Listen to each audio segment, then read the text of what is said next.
Hey everyone, welcome to another episode of the Frontiers Cafe. I'm Milan, and today I'm joined by my former professor, Dr. Ali İğmen from California State University, Long Beach. Yeah. Thank you, Dr. İğmen, for coming aboard and agreeing to meet. My pleasure. Why don't for the audiences introduce yourself, what you do, and let's go with the last film you watched that you enjoyed. Okay, I guess the last film, maybe I'll start with that. The last film I watched was The Power of the Dog and Jane Campion's movie. I watched it twice with two different groups of people, and so as a result the experience was quite different.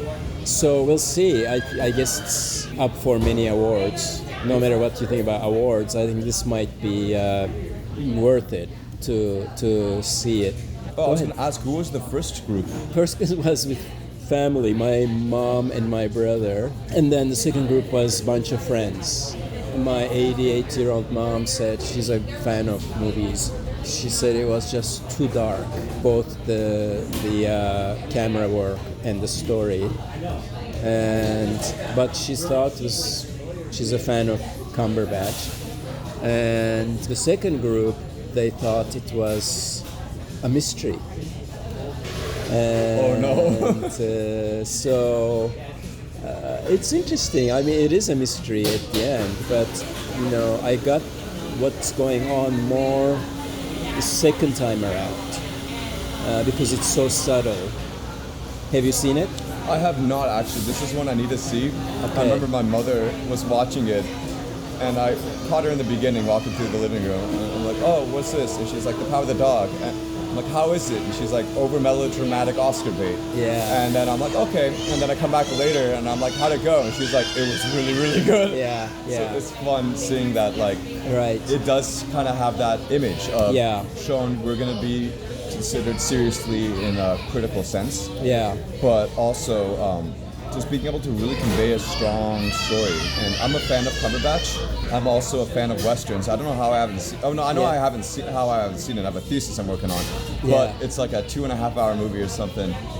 Yeah, I mean, I wouldn't call it a western in your sort of typical western style movies. Mm-hmm. Definitely not a spaghetti western, European understanding of the West. But yeah, so just to go back to your first question, so my name is Ali İğmen and I'm a historian of Soviet Central Asia mostly. My training is really Soviet history, and I've been teaching at California State University for 16 years now, and then before that I taught at the University of Wisconsin for a year, the postdoc, and then before that my PhD is from University of Washington in Seattle, so I taught there as a lecturer a couple of years. And I have a book called Speaking Soviet with an Accent about houses of culture, Soviet houses of culture in Kyrgyzstan.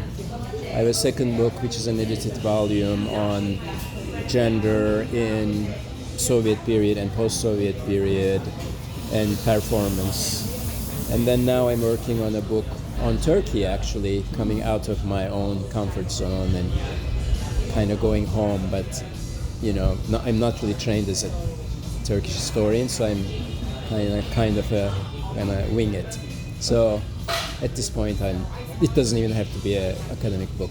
Anyway, that's about me. Yeah. Well, I wish you luck with the new book. And also, I remember Chris and I at Long Beach, we were at the bookstore. We actually saw 2 copies of Speaking Soviet with an Accent. Okay. And we bought them. The last 2 were like, we're just knowing we're passing this up. We were looking. That's great. So, I've read your book and I've taken your classes and they've been wonderful. Thank you. We're doing this because of 402. History 402, also known as Oral History Methods, was a course I took with Professor Dr. İğmen. Over the course, we went over methods of how to conduct oral history interviews and the use of these methods in writing academic papers. Which is great. This is the oral history methods. Oral history methods, for those not familiar with Long Beach's curriculum. Pretty niche, we're an exclusive audience. Yes, right. No, but it's been great. And then, actually, I wanted to return to the topic of westerns because, I don't know if you remember, but part of my thesis is also dealing with partisan westerns. Yeah. Which is also not really a western, but it's an own kind of genre hybrid. before I get into my work, would you care to explain how Part of the Dog doesn't line up with what people consider to be traditional westerns? Yeah, I mean, it is probably more authentic in some ways, even though it was filmed in New Zealand, supposed to represent Montana.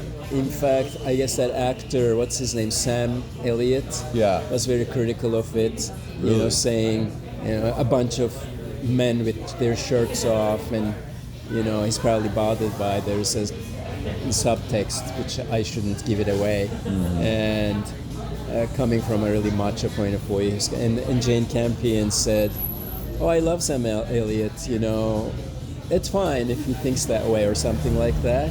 But several journalists looked into his background. He lives in Malibu, has nothing to do with cowboy life. So, you know what I mean. Anyway, Right. so the movie is really about relationships. And it's about toxic masculinity, which is such a, term right now.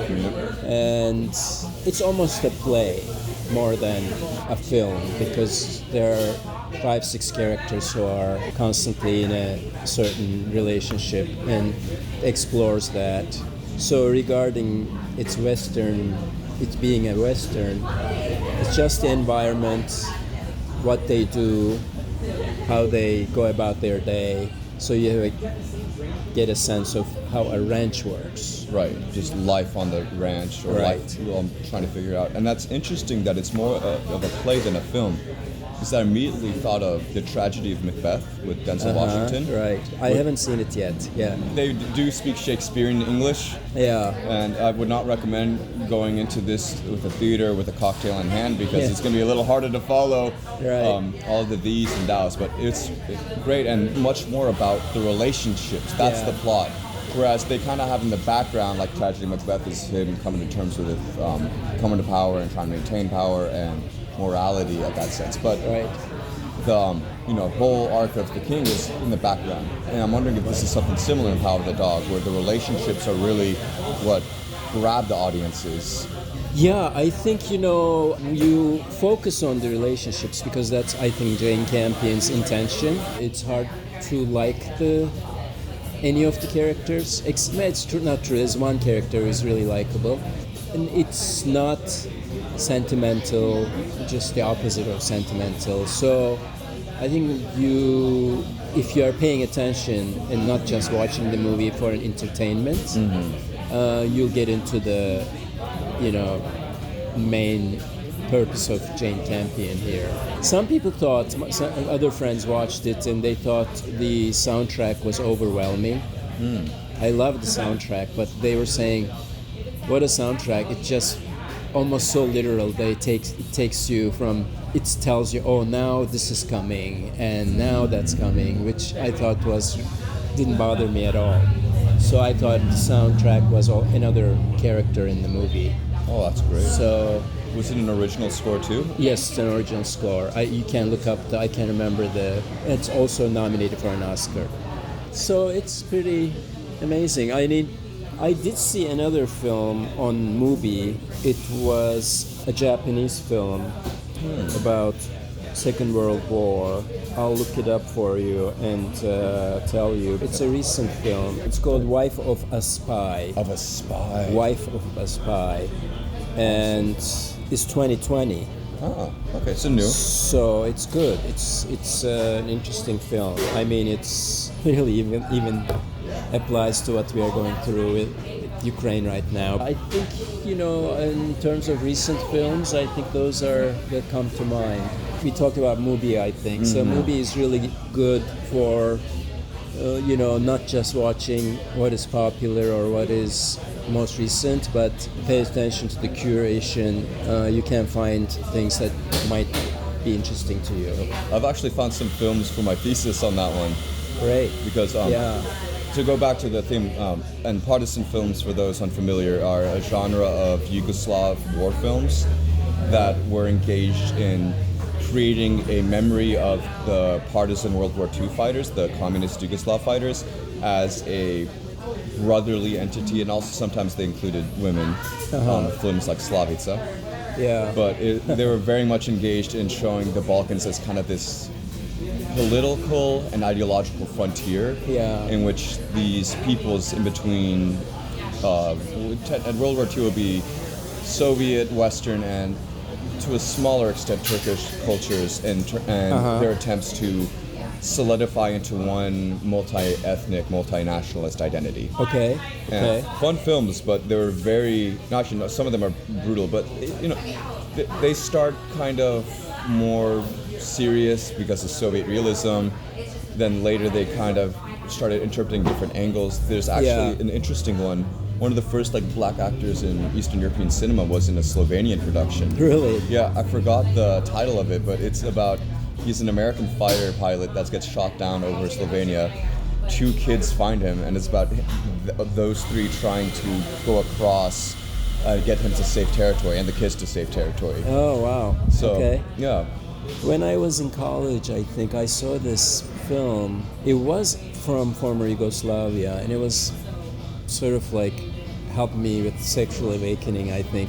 That maybe you will know. It's like a Western woman who ends up as a captive in somewhere in former Yugoslavia, and I have a very vague memory of it, but there's a sexual play between the captive and the capturer, and for that time it was very explicit. It's in the 70s? I think so. It's probably 70s. It's definitely the 70s, because I came to the US in 1980, so it got to be in the 70s. Probably late 70s. I'm thinking of the sexually explicit one, and the only one that's coming to my head right now is the WR, Mysteries of the Organism. Maybe. The film that I mentioned was the 1971 Yugoslav film WR, Mysteries of the Organism, directed by Dusan Makavejev.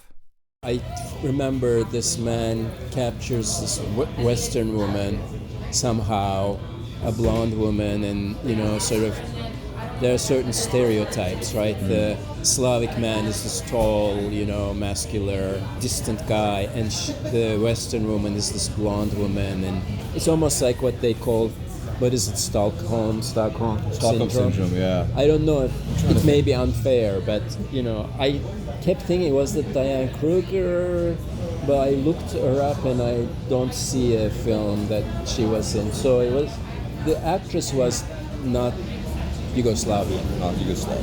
Yeah. This sounds so Yugoslav, interesting. There's another movie that sounds similar. What was the male protagonist's profession? I can't remember. There was one. There was he was some type of, not like a music conductor, but train conductor or some working in some industry. Yes.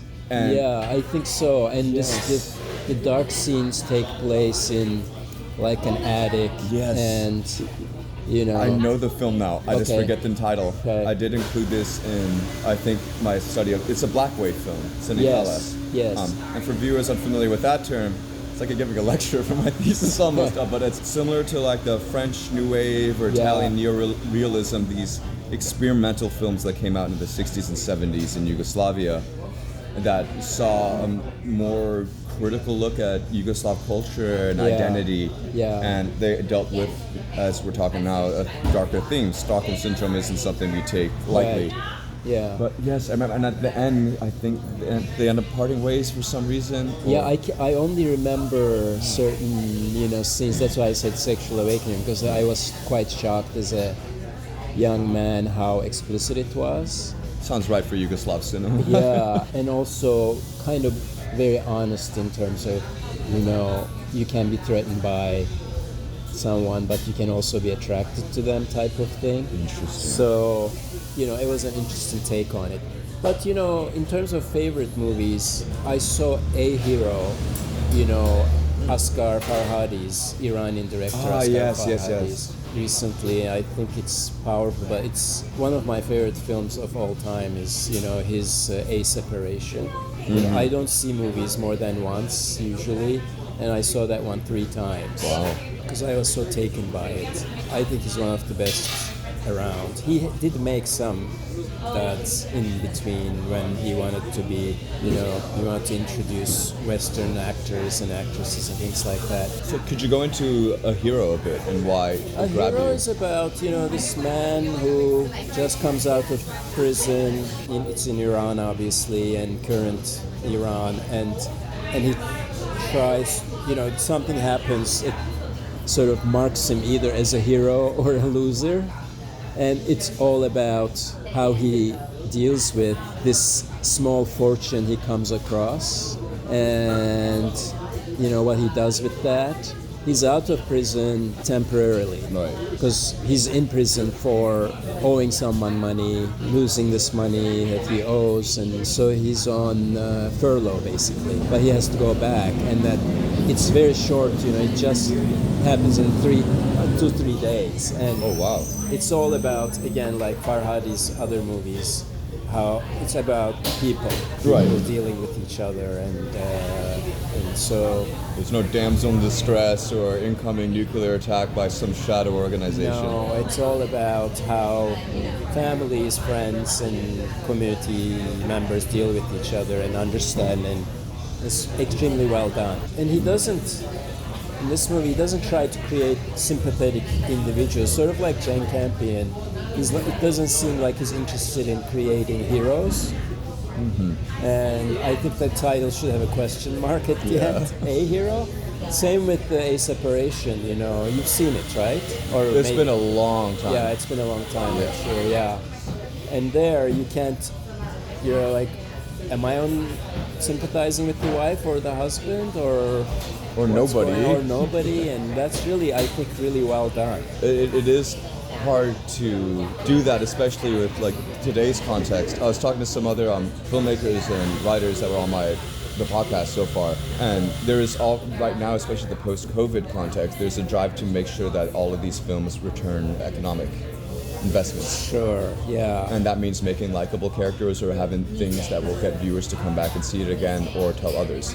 Right. But I think there is something brave about showing like Power of the Dog or a hero, or even we can talk about Anna Karenina or Notes from Underground. Yeah. There's some Russian novels there. Oh, yes, But right. very unlikable characters, but you're reading it not because you're trying to empathize or see yourself as one of the characters. Sure. But it's almost more like it's almost a sociological study of humans. Yeah.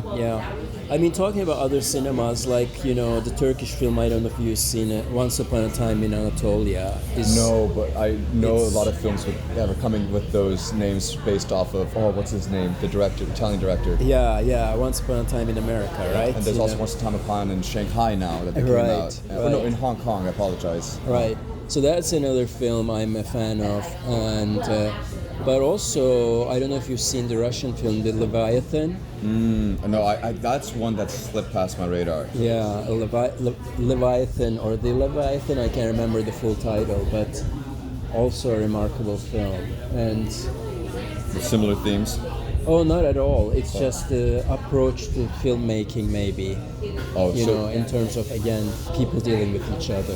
I guess I'm drawn to those. Oh, I do like action films too. I mean, that's a don't very get me wrong. explicit dealing with each other. Yeah, no, that's right.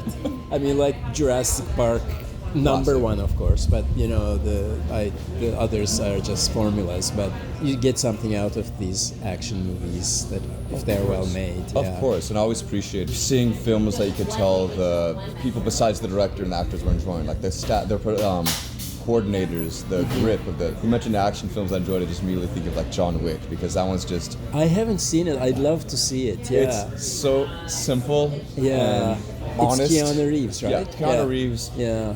And it's a very straightforward premise. It's a man loses wife, posthumously gets a dog. Russian mobster son wants to steal his car and does something to the dog. Turns out man is a former assassin. I see. And then the movie just goes from there. That's right. Willem Dafoe's in it, and I love Willem Dafoe. He's great theater actor. Everybody knows him because Spider-Man, Sure. but Willem Dafoe is. I've seen him on stage. Really? In his theater group. What is it called? The very experimental theater group. The name of the aforementioned group is the Worcester Group.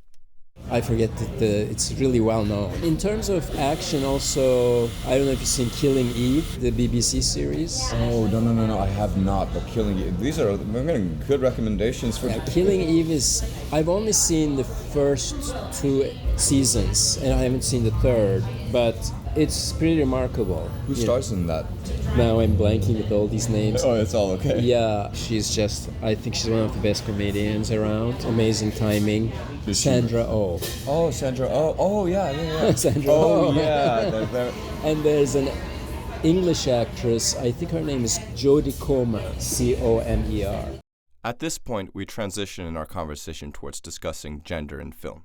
I'm curious because we talked about gender a lot too, which is always just enlivening conversation. But have you seen Mad Max Fury Road? Yes. And what are your thoughts on that? Because that's a party conversation I bring up often. I'm like, this is a pretty cool feminist film because I mean, you know that there's this new trend in terms of girl power ideas. You know, I'm actually sort of cheapening that whole thing, but the idea is, women can do all this that men can do, and even better probably in some cases. That was Charlize Theron's character in that. No, but that film, it was very interesting because, there was no damsel. I mean, there were damsels in distress, but it was Charlize Theron who was trying to get them out of it. Max just happened to be there.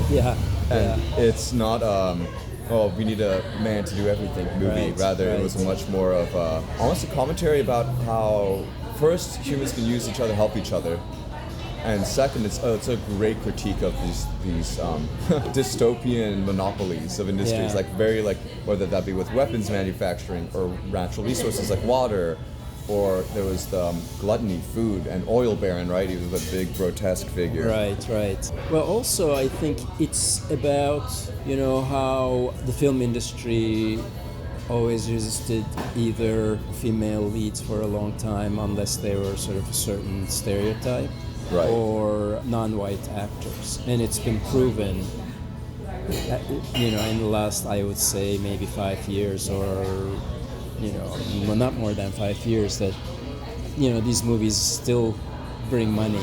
Oh, yeah. And, that Marvel character, Black Panther, is it? Oh, right, yes. It's a huge hit, right? Chadwick Boseman, rest in peace, yes. But yeah, I know. He was one of the best ever, yeah. Oh, great. But huge success. Yeah, so they have already proven, Really goes to show how, even though, the march towards social progress or social justice is slow, but it's going. And I'm trying to think, I know Zoe Kravitz, another actor of color, was great in the Batman, the new one. Yeah, I want to see Batman because we're talking about, again, sort of characters that are not likable. I heard the actor who plays it, Robert Pattinson. Pattinson is, I guess, playing it in a way that... Very emo.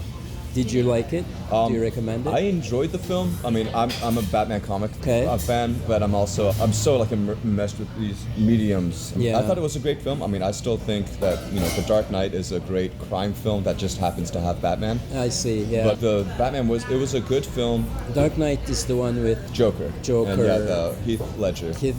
Another loss. But fantastic. I still remember, and that's one of the movies I saw multiple times just because it was so dense, but also, I don't know, each scene was just, you captivated, especially when Joker comes in. You have no idea what Heath is planning on doing or going with it.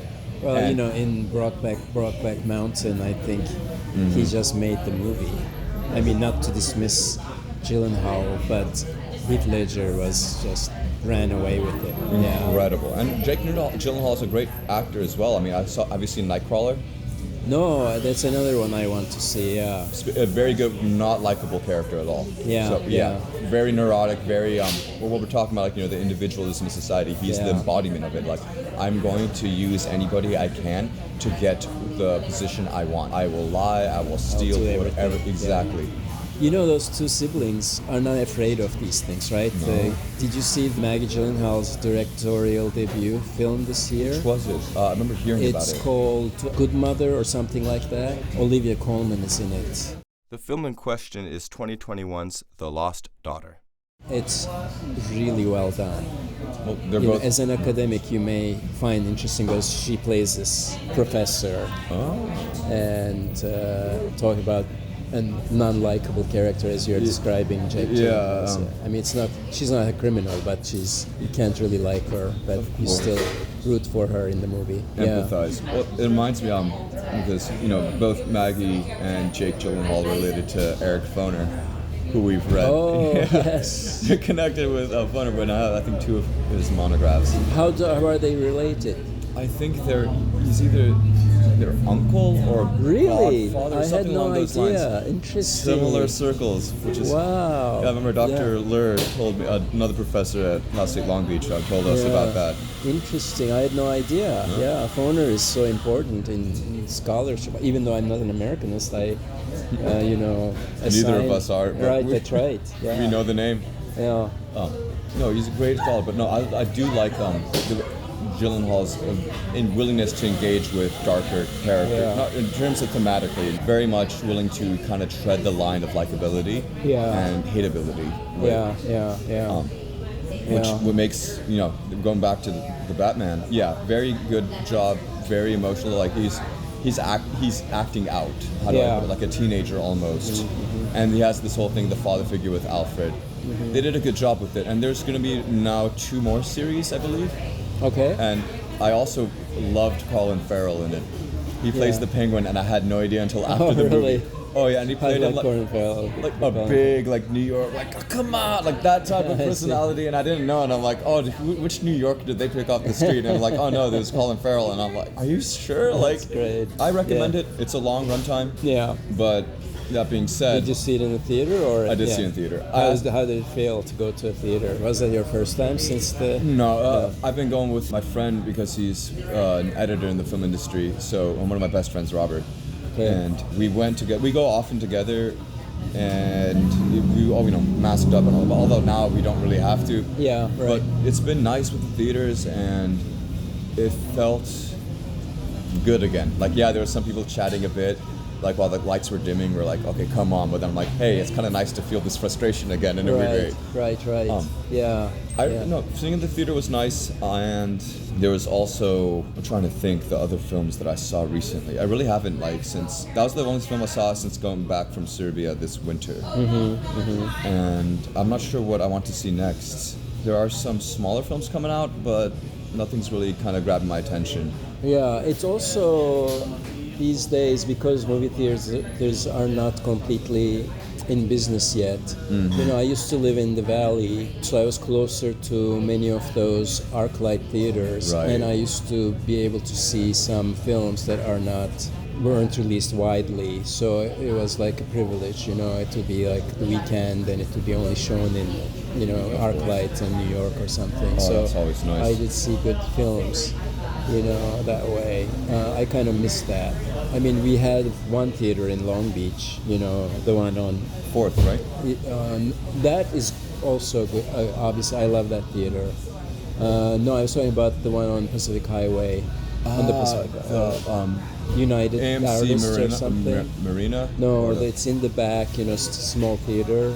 United Artists. Oh, yes. Which has been closed and maybe closed forever. But so unfortunate. They used to, bring some of these, as they call, art movies there. Right. And that was the only theater. Otherwise, you had to drive somewhere to see some of these. I do want to see Parallel Mothers by Almodovar.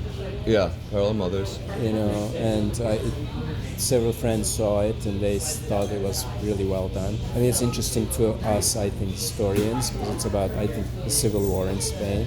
Yeah. So I'm curious about that too. Otherwise, I mean, I like Almodovar, most of his films, and so we'll see.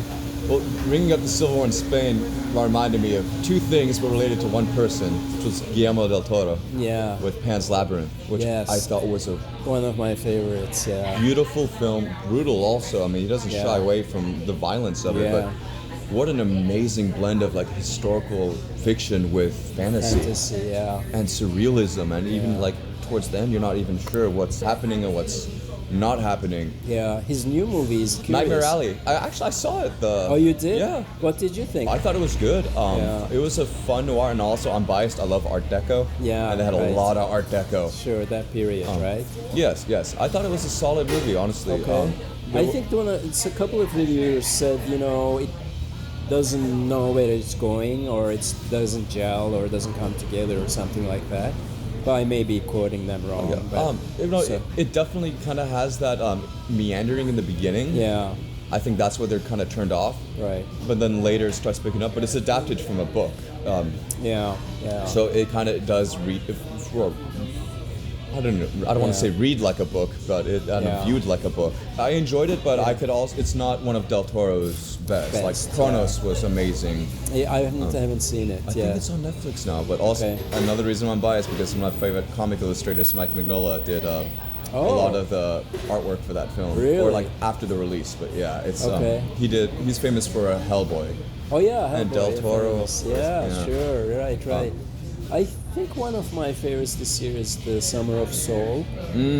Yes, Questlove's film. Right. And, of course, it brings back so many memories from my youth, or more like childhood. But, we grew up listening to Motown and, Temptation stylistics, and Supremes. And I was a huge fan of Gladys Young and the Clips, and also, of course, some protest music from that era.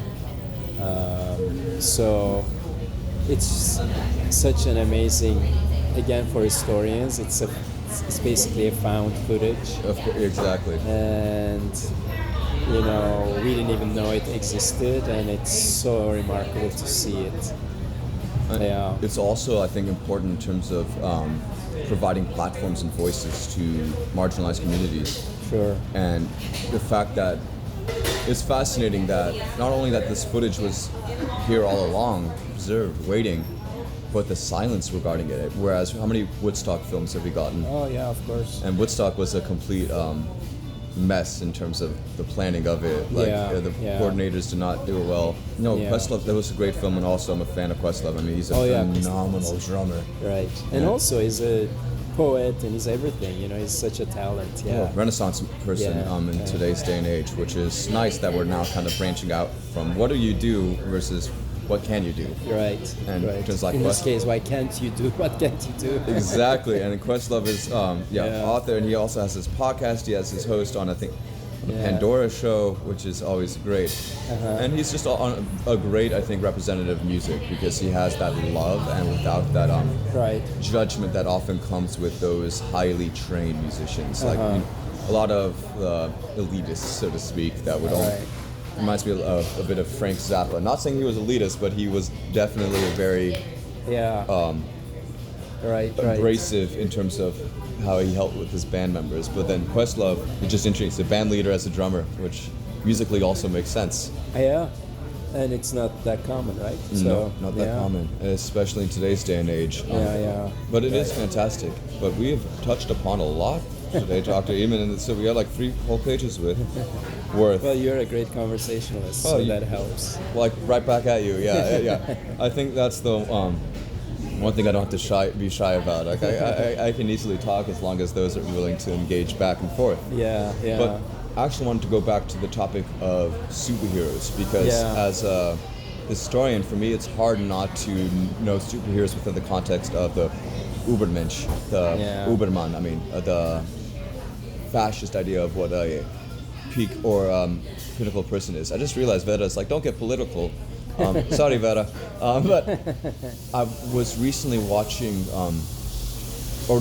read the Watchmen comic. Which I think is fascinating because talk about unlikable characters. Yeah. And it's like, imagine if all of your favorite superheroes were actually psychopaths or whittled down, morally broken, and raging narcissists. Right. I mean, Watchmen, I only know it through the series. Which is also phenomenal, in my opinion. Yes. So I've never read it as a comic. So how does it compare? How do they two compare? The Watchmen series played out more of a mystery, kind of what's going on, and they were very revealing of certain elements. I really like what they did with Rorschach in terms of how he became a symbol for these white nationalists, and that was misappropriated from his original intent. But at the same time, he did publish to the far-right publication at the end of the comics. Yeah. The comics were much more of a noir and gritty and just dealing with the Cold War, actually. Okay. It was much more of how do we stop the inevitable nuclear annihilation of humans because of increased tensions. Right. And it really goes into morality, and Yeah. Ozymandias's arc in that is interesting. Yeah. Rorschach's arc is interesting. Dr. Well, Manhattan was also fascinating. I was just thinking about what I remember from it. You're talking about gender. I think I remember Regina King's character the most. As the most, I guess, it left, more impact on my memory of the film than anybody else in the Strong character. So, is that character central in the? No. Her arc, and especially with Hooded Justice, they were much more in the background of that film. The plot mostly revolves around one of the original Watchmen is killed, and the Rorschach, the one with the mask, whose later images are appropriated, Right. wants to investigate with this other character that wasn't in the series, the Night Owl. And they kind of look around and try to piece together who could kill a superhero. They said it was just some random person, but they're like, there's no way. Yeah. There's also a subplot with Dr. Manhattan and Sally Jupiter figuring out, their relationship, and Dr. Manhattan is like, well, how can a person who is essentially a deity function on Earth? How could they experience human relationships when everybody around them is talking and they're just like analyzing neutrinos and how they float around. Right. Almost like an existential commentary. Interesting. Well, I grew up with mostly Belgian made comic books. Like Tintin or something. Tintin and Asterix. Right. And Red Kid. I don't know if you've heard of Red Kid. It's hilarious. It's like it's this cowboy and Dalton brothers, these four brothers who are the anti-heroes. And Red Kid and his horse, and it's we grew up, and then we grew up with this supposedly Western cartoons, Tom Mix, Texas, and I'm sure they're not made in America. I need to look up, and we assumed they were made in America and represented American Westerns. And so we used to just basically inhale them. It was like the spaghetti westerns. Exactly, yeah.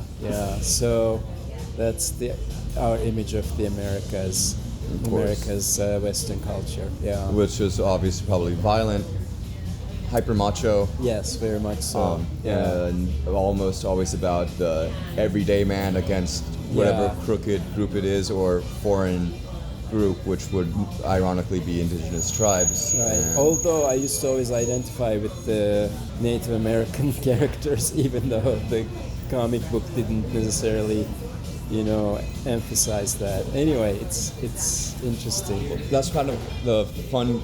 Well, not fun, but fascinating part of all of these mediums. Like, it doesn't matter what your intention is for audiences to sympathize with. There will always be those that empathize with lesser-known characters. I mean, it reminds me of, you get this in positive ways, which I see with related to indigenous peoples, because also for me, like all of the films, like their approach to nature, the world, even if it is some stereotyped, there is something that I think is nice about the message, and then learning it as a historian about a lot of their cultures, and especially their approach to hunting and using parts of the animal, I appreciate a lot. Right.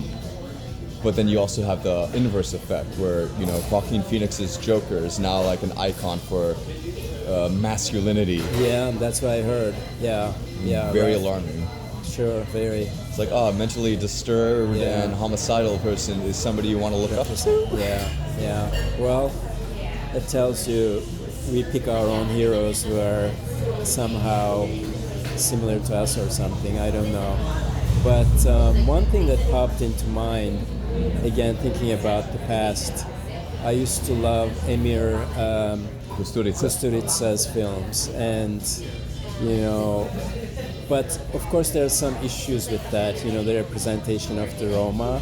Yep. But at that time, before we questioned all these representations, I was always fascinated by it. And then, of course, much later, that other film came up, Lachodrome. Have you seen it? Lachodrome? Lachodrome. Is it Kusturica's? No, it's the French director Tony Gatliff. Lachodrome, I think it's a Roma word. It's also about, the Roma, as they used to call them, gypsies, from, it's actually a musical in a way, not like Broadway musical, but starts with a group of people in India, in Rajasthan, and ends in Spain. So it follows. I think we saw clips of this in our SEEfest I class. think, yes, I showed the film, I think, in SEEfest. I think we did, yes. No, great film. I remember loving the music because... Right, and the part in... Eastern Europe, really remarkable because it's post-Second World War. Yeah. Great. I love also the Roma 1992 dress. I just actually talked to these Slovakian filmmakers or documentary makers that went and befriended these Roma communities and recorded not only the songs they play currently, which is their Romified pop songs, but also the songs that the parents would play, like this traditional Roma music. And it's just fascinating to see how one group links so many cultures through music, even though that they are perpetually exploited or appropriated and shunned. They're still such an integral part of identity, almost like an other, a necessary other. Yeah, I mean, this is what I think Gatliff is trying to do, in all these communities. Music is the sort of uniting factor, also identity maker or identity creator, and all the way, from Rajasthan to Spain's flamenco, you see in between there's Egypt, there's Turkey, there's Slovakia and Romania and France, and then you look at French episode where they're doing swing, and with their guitars, and it's remarkable. Yeah, it's really well done. Incredibly talented. But this was great, Dr. İğmen. I want to thank you again for agreeing to participate. And my pleasure. Thank you for asking me, and I enjoyed it very much. Of course. And that wraps up this week's episode of the Frontiers Cafe. I'm Milan Zivkovic, and thank you for stopping by.